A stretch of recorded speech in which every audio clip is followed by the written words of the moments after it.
Hey guys, இந்த எபிசோட்ல பிரேம்குமார் டைரக்ஷன்ல அரவிந்த் சாமி கார்த்தி நடிப்பில் வெளிவந்திருக்கும் மெய்யழகன் படம் எப்படி இருக்குன்னு பார்க்க போறோம். அதுக்கு முன்னாடி இந்த சேனலை சப்ஸ்கிரைப் பண்ணாதவங்க சப்ஸ்கிரைப் பண்ணுங்க. அப்பதான் நான் போற நியூ வீடியோஸ் உங்களுக்கு ஆன் டைம்ல ரீச் ஆகும். வாங்க வீடியோக்குள்ள போலாம். இந்த படத்தோட கதை என்னன்னா 96ல கதை தஞ்சாவூர்ல ஸ்டார்ட் ஆகுது. அரவிந்த் சாமி டீனேஜ் பையனா இருக்கிறாரு.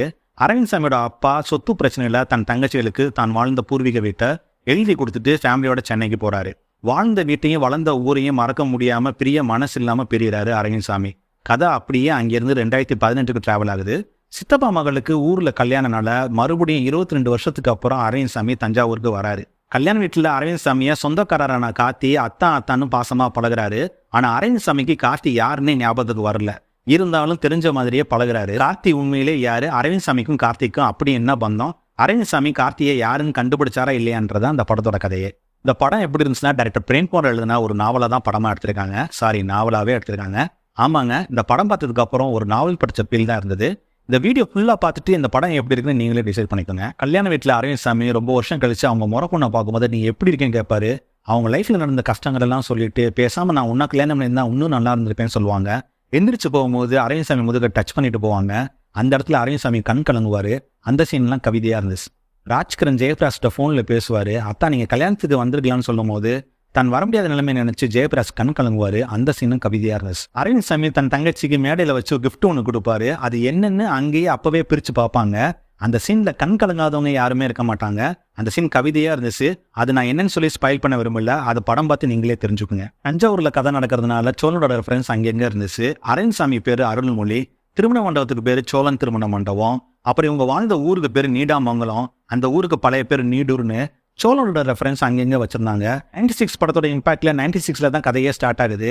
ஜானு மாதிரி அரவிந்த் சாமி பொண்ணுக்கு ஜான்வின் பேர் வச்சிருக்காங்க. கல்யாண வீட்டுல கார்த்தியோட சிறப்பை எத்தி விளையாடுறது, தேவதர்ஷினி கிட்ட கார்த்தி போன்ல பேசுறது, பேசாம பந்தியில சாப்பிடுறதுன்னு சொல்லிட்டு காமெடி கலட்டா பண்ணிருக்காங்க. இப்படி ஃபர்ஸ்ட் ஹாஃப் போகும்போது ஐயோ ஃபர்ஸ்ட் ஹாஃப் நல்லா இருக்கே, செகண்ட் ஹாஃப் எப்படி இருக்க போதும்னு நினைச்சேன். செகண்ட் ஹாஃப் ஃபுல்லா கார்த்தி அரவிந்த் சாமியோட கான்வர்சேஷன் தான். கார்த்தி யாருன்னே தெரியாம அரவிந்த் சாமி படம் ஃபுல்லா டிராவல் ஆவாரு. ஒரு இடத்துல கார்த்தி பீர் குடிச்சிட்டு பேசும்போது அவர் கேரக்டர் அனலைஸ் பண்ணுவாரு அரவிந்த் சாமி. ஐயோ இப்படி ஒரு நல்லவனை யாருன்னு தெரியாம சுத்திட்டு இருக்கோமேன்னு சொல்லிட்டு கில்ட்டில ஃபீல் பண்ணுவாரு.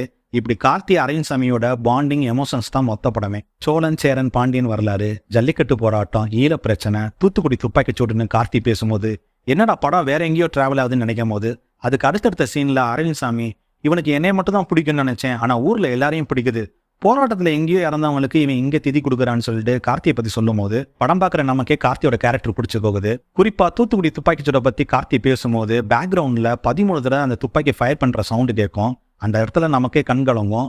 இப்படி டேரக்டரோட டச் படம் ஃபுல்லா இருக்கு. குறிப்பா வசனத்துல நல்லவனா இருந்தா இளிச்சவாயின்னு சொல்லுவாங்க, கெட்டவனா இருந்தா சாமர்த்தியசாலின்னு சொல்லுவாங்க.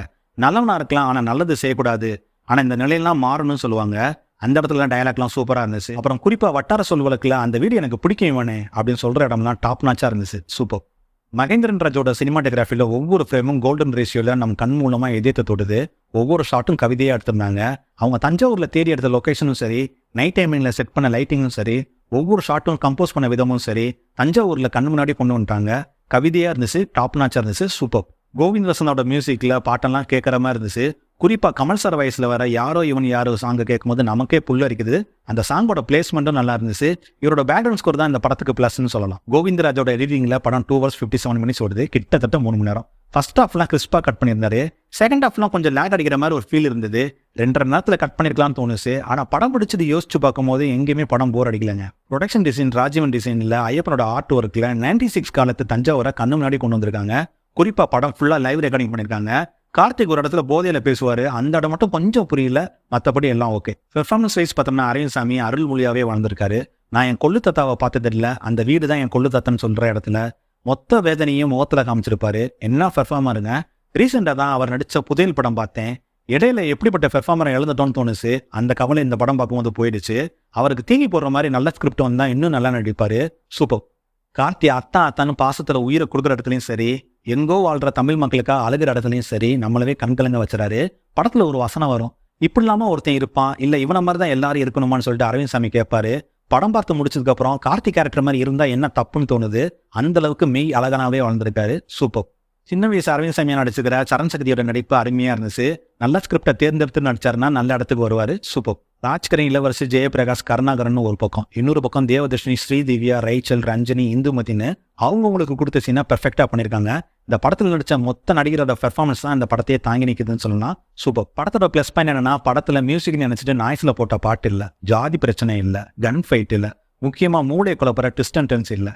2 பேரோட வாழ்க்கையை, எமோஷன்ஸை சினிமாவில் கவிதையாக சொல்லியிருக்காங்க. படத்தோட மைனஸ்ன்னு பார்த்தோம்னா, இந்த படத்தில் காட்டின சில விஷயங்களை கடந்து வராதவங்களுக்கு இந்த படம் கனெக்ட் ஆகவே ஆகாது. ஓவராலாக இந்த படம் எப்படி இருக்குன்னா, படத்தில் அரவிந்த் சாமி கார்த்திட்ட ஒரு இடத்துல கேட்பாரு, நீ ஹாப்பியான்னு. அதுக்கு கார்த்தி நெல்லிக்காயை கடிச்சிட்டு தண்ணி குடிச்ச மாதிரி இருக்குது அத்தான்னு சொல்லுவாரு. ஆமாங்க, இந்த படம் அந்த ஃபீல் தான் கொடுத்துச்சு.